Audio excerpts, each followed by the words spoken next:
안녕하세요. 오늘도 사연살롱을 찾아주셔서 감사합니다. 30대 기혼 여성입니다. 저는 얼마 전에 내 인생에서 가장 특별한 생일을 보냈어요. 제가 그렇게 염원하던 평생 소원을 그날 이루었거든요. 태어나자마자 시설에 버려져서 고아로 살았던 저는 생일날만 되면 멀쩡하던 몸이 아프곤 했어요. 제 생일은 탄생을 기념하는 날이 아닌 제가 버려진 날이었기 때문이죠. 제 부모님이 베이비박스 안에 저를 버릴 때 제 이름은 물론 생년월일조차 남기지 않은 탓에 제 생일은 시설에 맡겨진 날로 정해졌거든요. 1년 중 가장 행복해야 할 날이 저에게는 가장 불행한 날이 된 거죠. 처음부터 부모 사랑을 받아본 적이 없어서 그런가 살면서 부모가 그리웠던 적은 없었어요. 가끔 내 부모는 어떤 사람이었을까 하는 궁금증이 발동하기는 했지만요. 다만 제 진짜 생일은 궁금했어요. 요즘은 심심풀이로 인터넷 사주도 보고 결혼을 앞둔 사람끼리 궁합도 보기 마련인데 진짜 생일을 모르는 저는 그조차 할 수 없었어요. 꼭 이것 때문만은 아니지만 살면서 부모님 원망을 많이 했어요. 단지 부모가 없다는 이유로 철도 들기 전부터 세상의 차가운 시선을 받아야 했고 남들한테는 너무도 당연하고 쉬운 일들이 저에게는 세상 무엇보다 어려운 일이 되기도 했으니까요.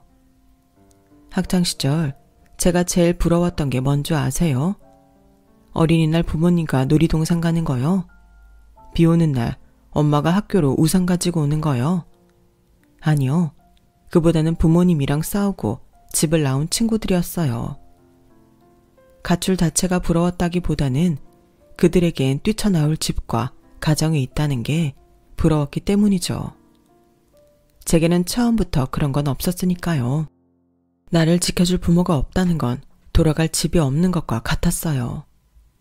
저는 해질 무렵 종종 걸음치며 집으로 향하는 사람들 속에서 오늘은 어디서 자야 하나 한 걱정을 하는 노숙자나 다름이 없었죠.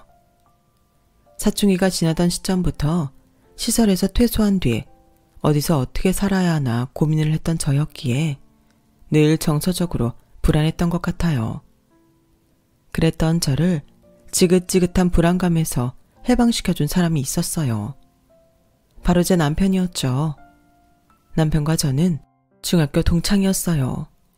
하지만 한 교실에서 1년이나 보냈음에도 말 한마디 나눠본 적이 없을 정도로 대면대면한 사이였죠.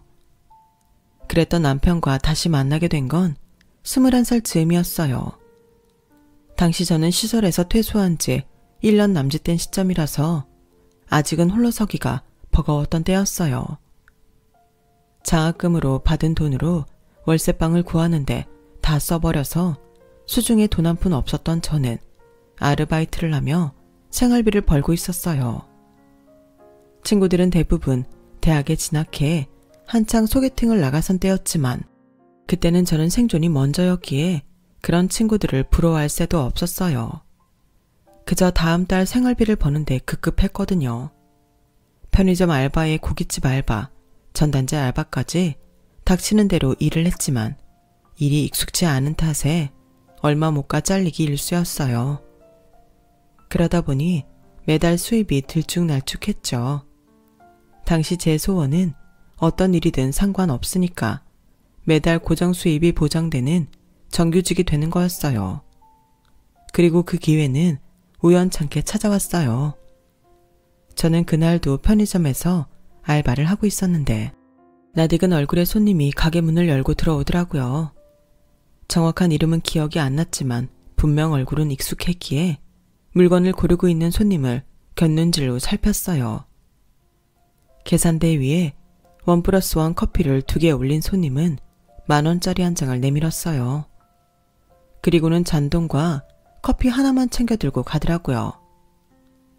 저 손님, 커피 하나 더 가져가셔야죠. 막 가게를 나서려는 손님을 불러 세우자 그는 기다렸다는 듯 씩 웃으며 그러는 거예요. 예승아, 그건 너 마시라고 일부러 두고 온 거야. 네? 아니 제 이름을 어떻게 아세요? 당연히 알지. 너 땡땡 중학교 나온 송예승이잖아. 나 기억 안 나? 선우야, 신선우. 우리 2학년 때 같은 반이었는데 설마 잊은 거야? 그 말을 듣고 나니 교복 차림의 선우 모습이 떠올랐어요. 우리 학교 유도부였던 선우는 수업 시간엔 늘 뒷자리에서 잠만 자던 애였어요. 말수도 적고 친한 애들 아니고서는 먼저 말을 거는 일이 없는 내성적인 애였죠. 운동부 치고는 좀 의외의 성격을 가진 애였어요. 선우는 그때보다 키가 자라고 살이 빠져서 슬림해졌지만 얼굴엔 예전 그 모습이 많이 남아있더라고요. 나 이 근처 회사에서 군복무 중이야. 산업체 병역특례로 들어갔거든. 이 앞을 지나가다가 널 보긴 했는데 처음엔 긴가민가 했어. 오늘도 확인해 보려고 들어온 건데 계산대 앞에서 보니까 너인 게 확실하더라. 선우는 종달새처럼 조잘조잘 얘기를 이어갔어요. 과묵하던 앤 줄 알았는데 이렇게 말이 많은 줄은 그때 처음 알았어요. 그런데 이게 다 저한테 관심이 있어서 그랬던 거더라고요. 그날의 인연을 시작으로 선우는 자주 제가 일하는 편의점에 찾아왔는데 시시콜콜한 일상 얘기부터 왜 운동을 그만두게 되었는지까지 자신의 인생 전반에 대해 저에게 얘기해 주었어요. 그리고 그런 만남이 이어진 지 3개월쯤 뒤 제게 사귀자는 말을 하더라고요. 제 상황에 연애는 사치라고 생각했던 저는 거절을 했어요. 그런데도 선우는 포기하지 않고 거의 매일 저를 찾아왔죠. 그러다 하루는 제가 혹할 만한 제안을 해왔어요. 우리 회사에 직원을 뽑는데 너도 응시해보면 좋을 것 같아서 서류를 가져왔어. 편의점이나 고깃집에서 아르바이트 하는 것보다 월급도 높고 일도 그리 어렵지 않을 거야. 비록 잡무에 불과한 일이긴 해도 정규직이니까 생활에 안정도 될 거고. 선우야, 고맙긴 한데 나한테 왜 이렇게까지 잘해주니? 솔직히 부담스러워. 우리가 사귀는 사이도 아닌데. 내가 그랬잖아. 연애보다는 먹고 사는 게 먼저라고. 그래서 먹고 사는 거 해결되면 나 좀 봐줄까 해서 이러는 거야. 부담되면 나 좀 진지하게 봐줘. 그럼 되잖아. 그래도 싫다면 그땐 군말 없이 내가 포기할게. 선우는 운동을 하던 녀석이라 그런지 끈기 하나는 최고더라고요. 선우 덕분에 입사 원서를 낸 저는 운이 좋게도 합격을 했고 선우와 같은 회사에서 일하게 되었어요. 하는 일이라곤 영수증 모으는 것과 문서 복사나 심부름 등이 고작이었지만 그래도 언제 잘릴지 모른다는 불안감에서는 해방될 수 있었어요. 덕분에 내 미래에 대해 계획도 세우게 되었고 월급을 쪼개 적금도 들 수 있었죠.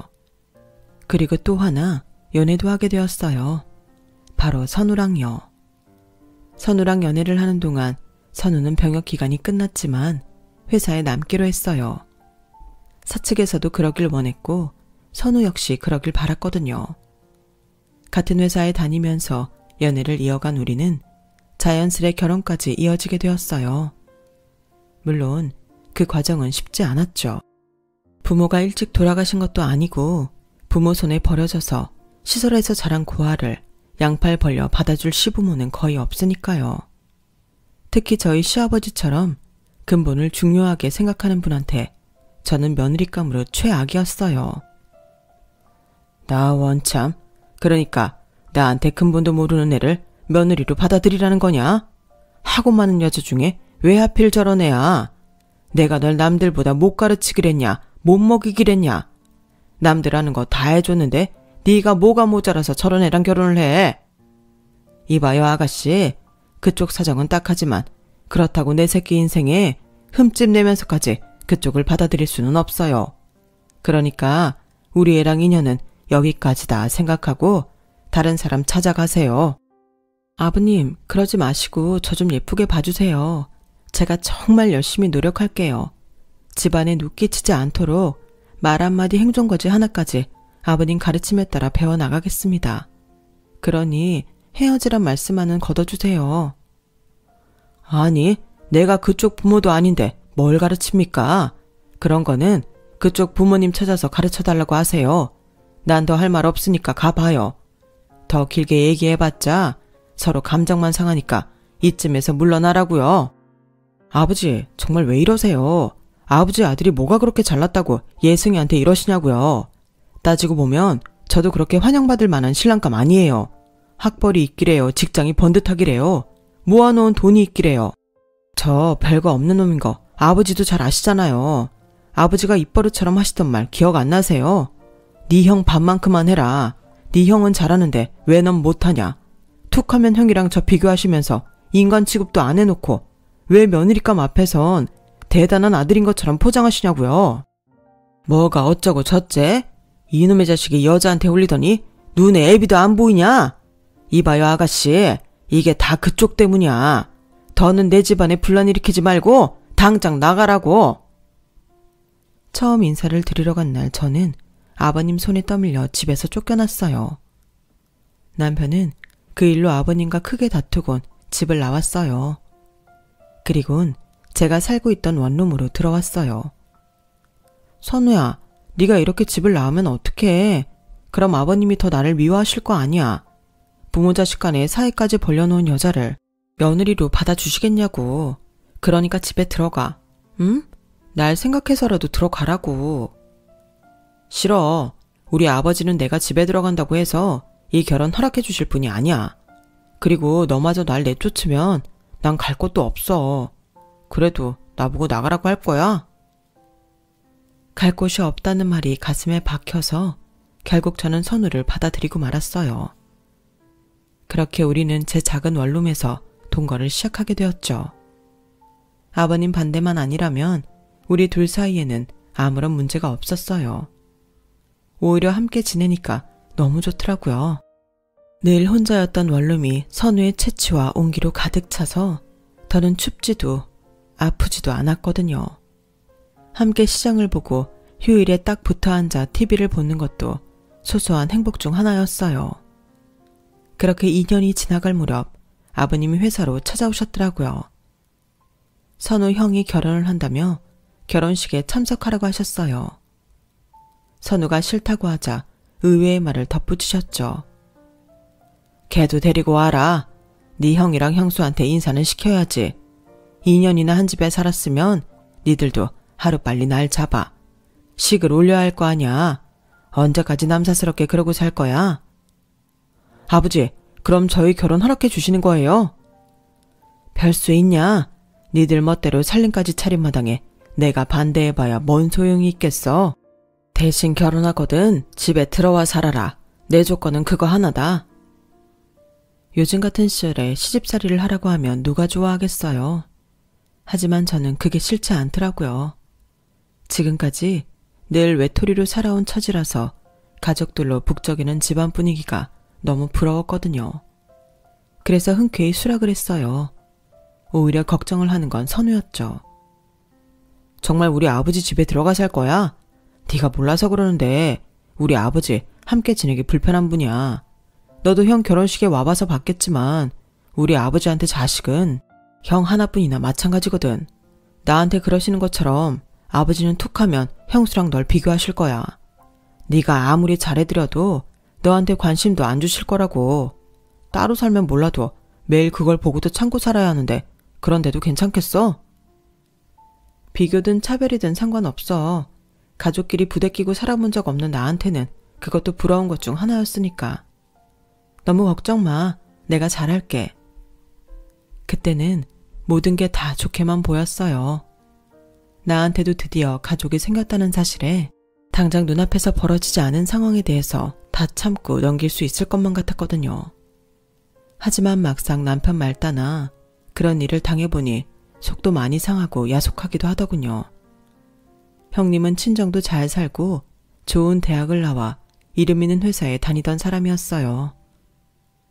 결혼 후 회사는 그만뒀지만 대기업에 다니는 아주버님 월급이 꽤 높아서 돈 걱정 없이 생활할 수 있었죠.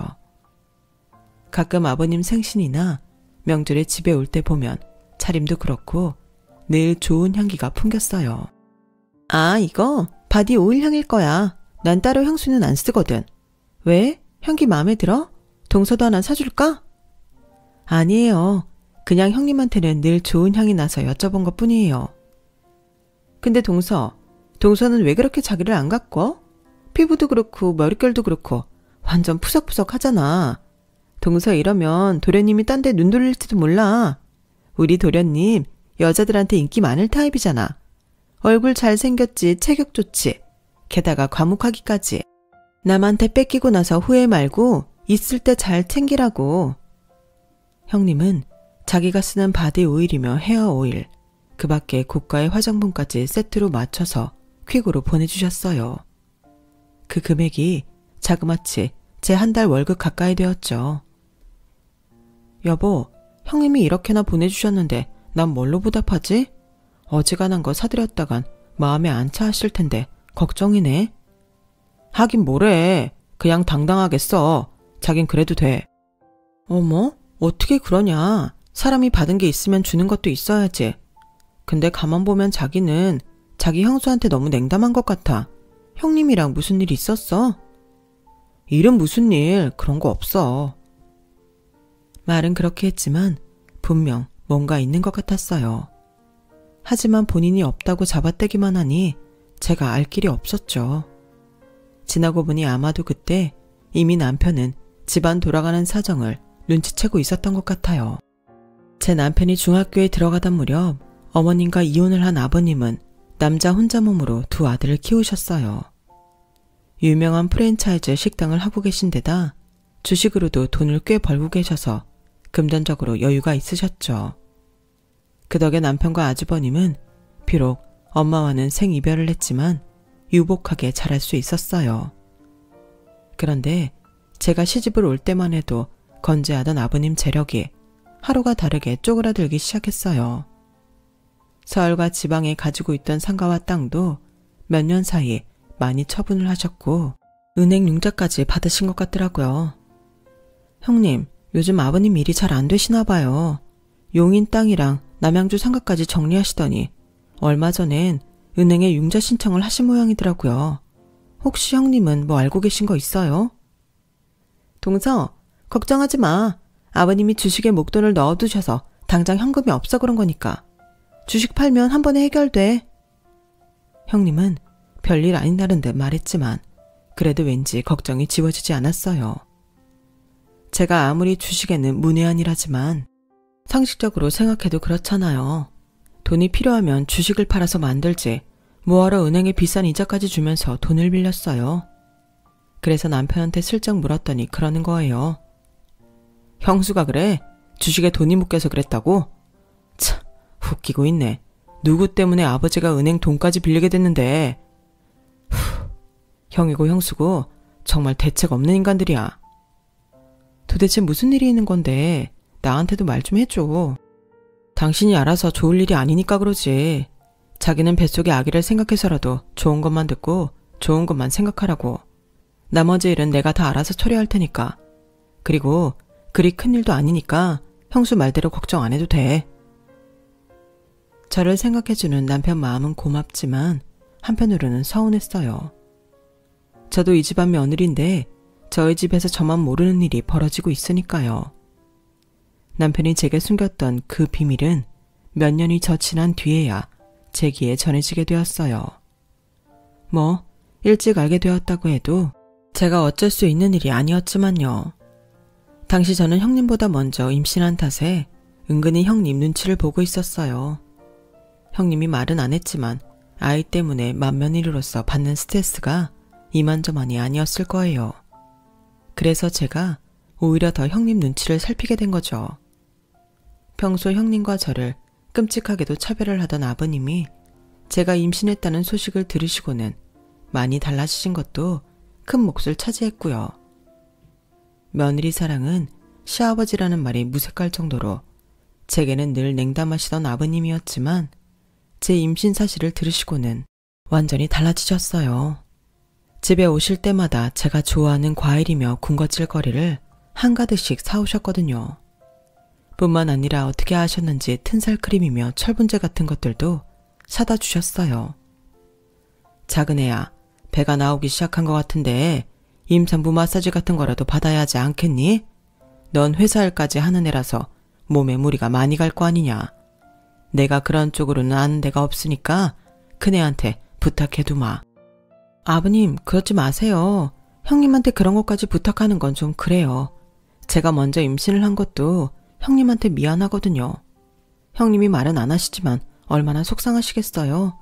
그러니까 그냥 아버님 마음만 받을게요. 제 말에 아버님은 물끄러미 저를 바라보셨어요. 그리고는 이번 주말에 나랑 어디 좀 가자꾸나. 선우한테는 아무 말하지 말고. 그주 주말 아버님과 외출을 하게 된 저는 난생 처음으로 백화점에서 쇼핑을 하게 되었어요. 도대체 어떤 사람들이 백화점에서 비싼 물건들을 탁탁 사서 쓰나 했는데 제가 그 경험을 다 해보게 된 거죠. 아버님은 명품 브랜드에 들러 꽤 큰 다이아몬드가 박힌 반지를 사주셨어요. 아버님, 저 이거 필요 없어요. 저한테 너무 가분해요. 자 말 말고 사줄 때 받아라. 너 결혼할 때 선우가 변변한 결혼 반지도 못 해준 거 다 안다. 나도 그땐 네가 곱게 보이지 않아서 신경도 안 썼고. 그러니까 그때 못 받은 거 지금 받는 거다 생각하고 받아. 아버님이 잰 손가락에 끼워주신 반지를 보는데 나도 모르게 눈물이 흘러내렸어요. 이제야 내가 아버님한테 며느리로 인정받는 것 같았거든요. 그동안 아버님께 서운했던 일들도 순식간에 사라져버리더라고요. 울 거 없다. 내 성질머리가 고약해서 네가 앞으로도 많이 힘들 거다. 그럴 때마다 이 반지 내려다보면서 조금이나마 위안을 삼거라. 아버님의 그 말씀에 눈물이 쏙 들어갔어요. 대신 입술을 실룩거릴 정도로 웃음을 참느라 힘들었어요. 그 말을 하는 내내 아버님 귀가 새빨갛게 달아올랐거든요. 그건 마치 살면서 처음 사과를 하는 사람처럼 어색하고 불편해 보였지만 그래서 더 진정성이 느껴졌어요. 아버님께 받은 다이아몬드 반지는 아까워서 끼고 다니지 못하겠더라고요. 그래서 화장대 서랍에 깊숙이 넣어두고 아버님 때문에 화가 치밀 때마다 한 번씩 꺼내서 보곤 했어요. 일종의 금융치료를 하듯이 말이죠. 제가 아들을 낳은 이듬해 형님도 임신을 했어요. 형님의 임신 소식에 그렇게 안심이 될 수가 없더라고요. 그런데 남편은 저와는 달리 기분이 언짢아 보였어요. 왜 그래? 자기한테 조카가 생기는 건데 좀 기분 좋게 받아들일 수 없어? 조카가 생기는 거야 당연히 좋지. 근데 형수 하는 꼴을 보니 앞으로 당신이랑 우리 은율이가 상처를 받을 것 같아서 그게 화가 나. 참, 자기만 애가 졌나? 무슨 말이 그래. 그동안 아주버님이랑 형님이 얼마나 애를 기다렸는지 알면서. 그건 그런데 형수가 말이야.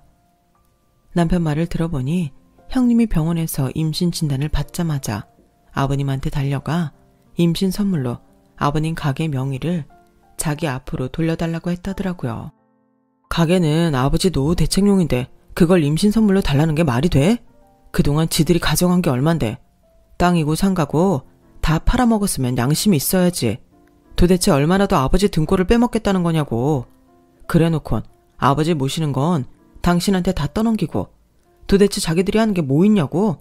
그러니까 당신도 형수한테 속지 마.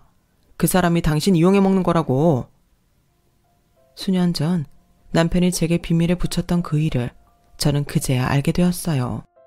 주식 투자 때문에 팔았다던 아버님 상가와 땅은 아주버님과 형님이 야금야금 팔아먹었던 거였죠.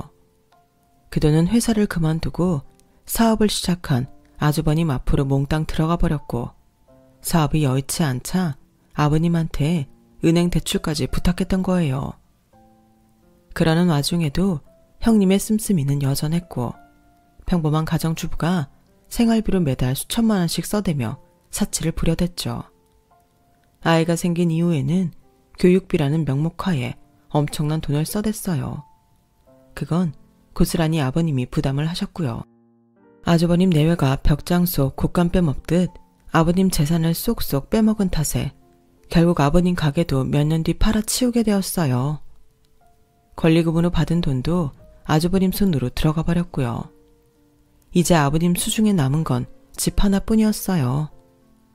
평생 일을 하며 바삐 사셨던 아버님은 그동안 악착같이 모은 재산도 큰아들 내외 때문에 다 날리고 평생 일터였던 가게까지 넘기게 되자 급속도로 늙어가셨어요.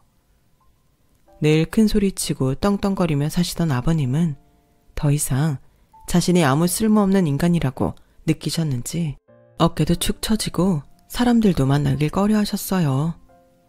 그렇게 늘 마당에 앉아 정원만 바라보시던 어느 날 급기야 정신줄을 놓으셨죠.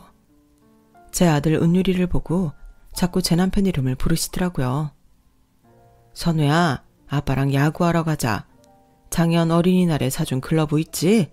그거 가지고 와. 형은 학교에 가서 아직 안 온 거냐? 네 엄마는 어디 갔어? 평소와 다른 아버님의 행동에 제 아들은 울먹이며 제게 달려왔어요. 엄마, 할아버지가 이상해. 나보고 자꾸 선우래. 할아버지가 많이 아픈가 봐. 아들 손에 이끌려 정원으로 나가봤더니 아버님이 화단에 심어진 꽃들을 죄다 뽑아내고 계셨어요. 아버님, 왜 이러세요? 꽃은 왜 뽑으시는데요? 이러지 마시고 안으로 들어가세요. 이거 나요. 아줌마는 누군데 남의 집에 함부로 들어온 거예요? 선우야, 정우야, 이 여자 좀 쫓아내라.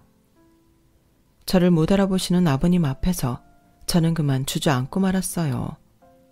제 전화를 받고 달려온 남편과 함께 아버님을 모시고 병원으로 갔어요.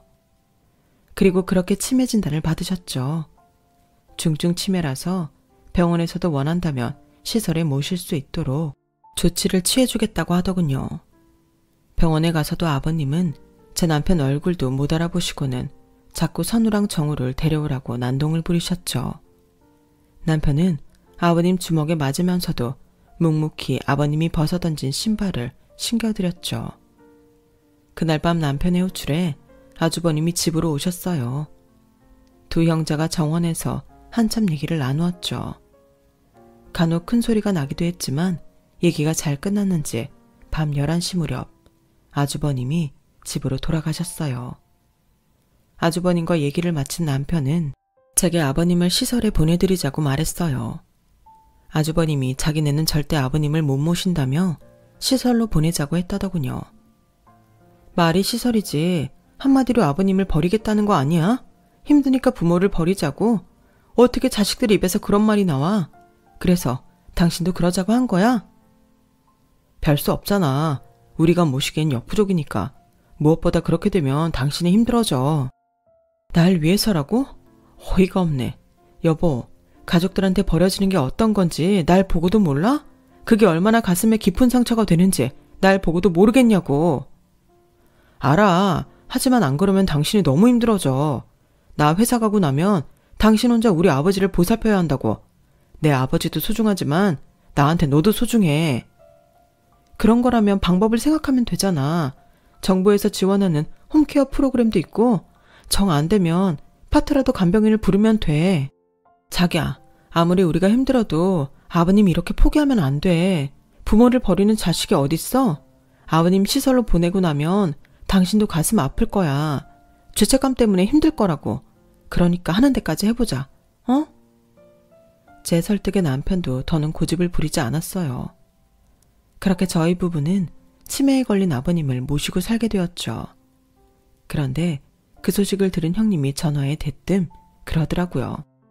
동서, 정말 자신 있어? 정신 멀쩡한 사람도 모시기 힘든데 하물며 치매 환자야? 혹시라도 내 도움 받으려는 거라면 기대하지 마. 난 못해. 난 비위도 약하고 체력도 안 돼서 간병 같은 건 무리라고. 그런데도 동서가 고집을 부린다면 좋아. 아버님 모셔. 대신 나한테는 피해주면 안 된다. 형님 입장도 이해가 안 가는 건 아니라서 그 말에 화가 나지는 않았어요. 그래서 묵묵히 아버님 간병 생활을 해나갔죠. 아버님은 간혹 제정신이 돌아올 때면 제 남편과 아주버님이 어렸을 적 얘기를 들려주시곤 했어요. 제가 몰랐던 남편의 과거라서 흥미진진하게 듣곤 했죠. 그러다 다시 정신이 나가면 저를 아줌마라고 부르셨어요. 제 뒤를 졸졸 따라다니시면서 저를 도와 잡초도 뽑고 정원 청소도 하고 이런저런 집안일도 도와주셨죠. 아이처럼 변해버린 아버님이 가끔은 귀엽기도 했어요. 하지만 늘 이렇게 멀쩡한 것만은 아니었어요. 잠깐 한눈판 사이에 집을 나가시기도 하고 집안을 엉망진창을 만들기도 하셨거든요. 그런 생활이 몇 년 지나자 저도 조금씩 지쳐가기 시작했어요. 그러던 어느 날이었죠. 아주버님과 형님이 집으로 찾아오셨더라고요. 재수씨, 그동안 많이 힘들었죠? 그러게, 진작에 아버지를 시설에 보냈으면 좋았잖아요. 이도 참, 오늘 그 말하러 온 거 아니잖아요. 동서, 아버님 모시느라 많이 피곤하지? 그래서 우리가 동서 주려고 여행 상품권을 사왔어. 남해에 있는 고급 풀빌라인데 거기 가서 한 2, 3일 푹 쉬다 오라고. 그건 아버님 모시느라 스트레스도 많이 쌓였을 거 아니야. 이참에 풀고 와. 그동안은 나랑 이이가 아버님 모시고 있을게. 생각지도 못한 형님의 선물에 하마터면 눈물이 날 뻔했어요. 남편도 많이 놀랐는지 눈만 꿈뻑거리더라고요. 형님, 정말 이거 받아도 돼요? 제가 고집 부려서 아버님 모시게 된 건데 제가 이걸 받아도 되는지 모르겠어요. 무슨 소리야. 동서는 이거 받을 자격 충분해. 그러니까 딴 생각 말고 가서 푹 쉬다 와. 뜻밖의 선물에 저도 남편도 어안이 벙벙했지만 오랜만에 여행에 많이 들뜬 것도 사실이에요. 그렇게 그 주 주말 저희 부부는 아들을 데리고 남해로 떠났어요. 떠나기 전 형님한테 아버님 약 챙겨드리는 시간이라 주의사항 등을 꼼꼼히 일러드렸죠. 혹시 몰라서 돌발 상황에 대처하는 방법도 종이에 적어두고 왔고요. 그렇게 2박 3일 동안 고급 풀빌라에서 행복한 시간을 보낸 우리 가족은 일요일 오전에 다시 서울로 향했어요. 그런데 네? 아버님이 사라지셨다고요? 내가 화장실 간 사이에 집을 나가셨나 봐. 이랑 온 동네를 다 뒤져봤는데도 어디에도 안 계셔. 동서, 어떡해? 형님, 일단 진정하세요. 이럴 때를 대비해서 제가 아버님께 주소가 적힌 목걸이랑 팔찌를 걸어드렸어요. 그거 끼고 계시면 어떻게든 찾을 수 있으니까 걱정 마세요. 저는 일단 형님을 안심시키고 남편과 함께 집을 나섰어요. 그동안 아버님이 집을 나가시는 게 하루 이틀 일이 아니었기 때문에 평소 아버님을 찾았던 장소를 남편과 함께 찾아 나섰어요. 한 너댓 군데 되는데 평소라면 2억 원 정도 찾아가면 찾을 수 있었던 아버님이 이번엔 웬일인지 모든 곳을 다 찾아가도 아무데도 안 계시더라고요. 평소 아버님이 집을 나가실 때마다 도움을 주셨던 동네 분들도 이번엔 아버님을 봤다는 사람이 하나도 없었어요. 마치 증발해버린 것처럼 아버님은 흔적 없이 사라지신 거예요. 아버님이 집을 나가신 지 일주일쯤 지난 어느 날 아주버님 내외가 조카와 함께 찾아왔어요. 동서, 아버님 소식은 아직이지? 어쩌냐? 정신없는 양반이 혹여 객사라도 하면 어떡해? 형수, 무슨 말을 그렇게 해요? 아니, 난 말이 그렇다는 거죠. 걱정되니까 그러는 건데 뭘 또 그렇게 화를 내세요? 그리고 최악의 상황도 고려는 해야죠. 그래, 그건 네 형수 말이 맞다. 우리라고 아버님이 걱정 안 돼서 그러겠니? 하지만 일이 터지기 전에 마음의 준비라도 해놔야 그때 가서 덜 충격을 받을 거 아니냐. 아주버님과 형님은 아버님이 마치 잘못됐다고 확신하는 것 같았어요. 자꾸 장래 얘기며 집 문제를 꺼내셔서 듣는 내내 기분이 안 좋더라고요. 그래서 자리를 피해 전원으로 나왔는데 저희 아들과 조카가 화단에 앉아서 소꿉장난을 하고 있더라고요. 그런데 순간 조카 손목에서 뭔가 반짝하지 뭐예요. 뭔가 싶어 다가가 봤더니 글쎄 우리 집 주소가 적힌 아버님 은팔찌였어요. 가은아, 이거 어디서 났어? 어디서 났냐고. 우리 엄마 화장대 서랍에 있었어요. 작은 엄마도 하나 줄까요? 작은 엄마는 어른이니까 내가 목걸이를 줄게요. 그러면서 조카는 조그마한 제 가방에서 팔찌와 똑같은 모양의 목걸이를 꺼내 제게 내밀었어요. 그건 바로 아버님 목걸이였어요. 제가 혹시 몰라서 주문 제작했던 것으로 우리 집 주소가 적힌 펜던트가 달린 목걸이였죠. 팔찌와 한 쌍으로 제작해서 아버님 손과 목에 걸어드렸던 건데 그게 형님한테 있다면 이건 분명 아버님의 가출에 형님이 관여됐다는 증거였어요.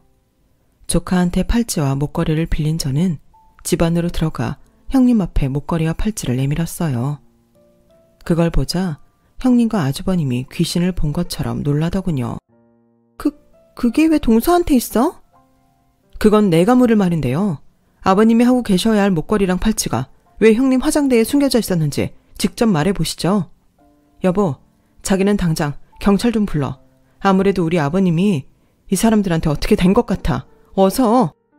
그러자 아주버님은 제 남편을 막아서며 무릎을 꿇었어요. 내가 잠깐 어떻게 됐었나 봐. 요즘 회사 사정이 안 좋아서 자꾸 빚독촉을 받다 보니까 나도 모르게 그런 짓을 저질렀어. 아버지 어디 계신지 내가 말해줄게. 아버지 명의로 된 이 집만 처분하면 아버지 찾아오려고 그랬어. 정말이야. 그래요. 우리가 오죽 힘들면 이랬겠어요. 도련님은 회사에서 따박따박 월급 받는 직장인이니 모르겠지만 오너인 이 사람은 매달 월급날마다 얼마나 피가 마르는 줄 알아요? 이 집 팔아서 일단 급한 불부터 끄면 아버님 모셔오려고 했어요. 그래 선우야. 그래도 내가 네 형인데 경찰을 부르는 건 좀 그렇지 않겠니? 그 말에 남편은 소리를 빽 질렀어요. 뭐 이 새끼야? 형? 네가 무슨 형이야. 네가 어떻게 사람 새끼냐고. 아무리 돈이 필요해도 그렇지 아버지를 갖다 버려? 애초에 능력도 안 되는 게 사업은 왜 시작해서 아버지 노후 자금은 다 말아먹곤 이제 집까지 팔아 쓰겠다고? 진짜 넌 어디까지 날 실망시킬 거냐? 그리고 이 집을 팔 거였으면 나한테 말해야지. 왜 아버지를 갖다 버려? 이 집이 아버지랑 무슨 상관이라고? 그러자 영문을 모르겠다는 듯 아주버님 내외는 제 남편을 쳐다봤어요. 왜? 몰랐어? 아버지가 이 집 명의 내 앞으로 해주신 거 몰랐냐고. 가만두면 니네 부부가 아버지 전 재산 다 거덜낼 거라고 와이프랑 나 공동 명의로 해주신 지 오래야. 근데 이거마저 해먹겠다고 기어이 지 부모까지 버려? 넌 그냥 나가 되져라. 너 같은 괴물이 살아서 뭐 하겠냐? 형, 지랄하고 자빠졌네. 누가 너랑 형제래. 넌 새끼야. 이참에 교도소에 들어가서 참교육 제대로 받아야 돼. 쓰레기 같은 니들 부부는 법의 심판 제대로 받아야 한다고. 결국 남편은 아주버님 내외를 경찰에 신고했어요. 그리고 조사 과정에서 아버님이 계신 곳을 알게 되었죠. 아주버님은 아버님 연고가 없는 충청도 어느 마을에 버렸더라고요. 시설도 아닌 길바닥에 버렸다는 사실에 저와 남편은 경악했어요. 다행히 이른 아침 반일을 나섰던 마을 주민이 발견해 아버님은 시설로 보내졌고 남편과 제가 가서 아버님을 집으로 모셔왔어요. 다행이라고 하면 다행일까요? 정신이 돌아오지 않은 상태에서 장남손에 버려졌던 아버님은 당신 아들의 폐륜을 기억하지 못하셨어요. 형제 아주버님과 형님은 형사 입건된 상태예요. 혹시 자기들의 범행이 밝혀질까봐 동네 CCTV를 피해 이동 경로를 정하고 차 블랙박스까지 지우는 치밀함을 보인 탓에 계획 범죄라는 사실이 더 확실해져서 형량이 꽤 나올 것 같더라고요. 저는 집으로 돌아오신 아버님 팔과목에 다시 팔찌와 목걸이를 걸어드렸어요. 앞으로는 절대 아버님을 두고 집을 비우지 않겠다 다짐을 하면서요. 아버님이 돌아오시고 며칠 뒤가 제 생일이었어요. 상황이 상황인지라 조용히 케이크에 불만 켜는 걸로 넘어가기로 했어요. 그래서 남편과 아들이 케이크를 사러 나간 참이었는데 아버님이 주방으로 들어가셔선 냉장고에서 신재료를 꺼내시지 뭐예요. 아버님 뭐 하세요? 시장하세요. 제가 뭐 해드려요? 그랬더니 아버님이 뭐라고 하셨는지 아세요? 제 생일상 차려주실 거래요. 그 말을 듣는데 어찌나 눈물이 나든지 그날 아버님이 차려주신 생일상은 정말 엉망진창이었어요. 아이들이 흙으로 소꿉장난하듯이 그릇에 생마늘이며 고무장갑, 참치캔 같은 걸 담아놓았을 뿐이니까요. 그런데 그 말도 안 되는 생일상에 너무 고맙고 감동해서 행복하기만 하더라고요. 단 한 번만이라도 부모님이 손수 차려준 생일상을 받아보는 게 소원이었던 어린 시절 제 꿈을 우리 아버님이 이뤄주신 거니까요. 언젠가 아버님 상태가 더 악화되면 그땐 어쩔 수 없이 이별을 하게 될 테지만 그게 언제가 됐든 제가 할 수 있는 그날까지는 아버님을 모시고 살고 싶어요. 물론 때때로 욱해서 서랍 속 다이아 반지를 꺼내보는 날이 늘어가겠지만 말이죠. 아버님, 고맙고 사랑합니다. 제 사연을 들어주셔서 감사합니다. 들어주신 모든 분들도 부모님, 자식들과 고운적 나누며 행복하시고 건강하세요. 여러분, 사연 댓글에 응원과 현명한 조언 부탁드려요. 좋아요와 구독은 저에게 큰 힘이 됩니다. 오늘도 좋은 일 가득하세요.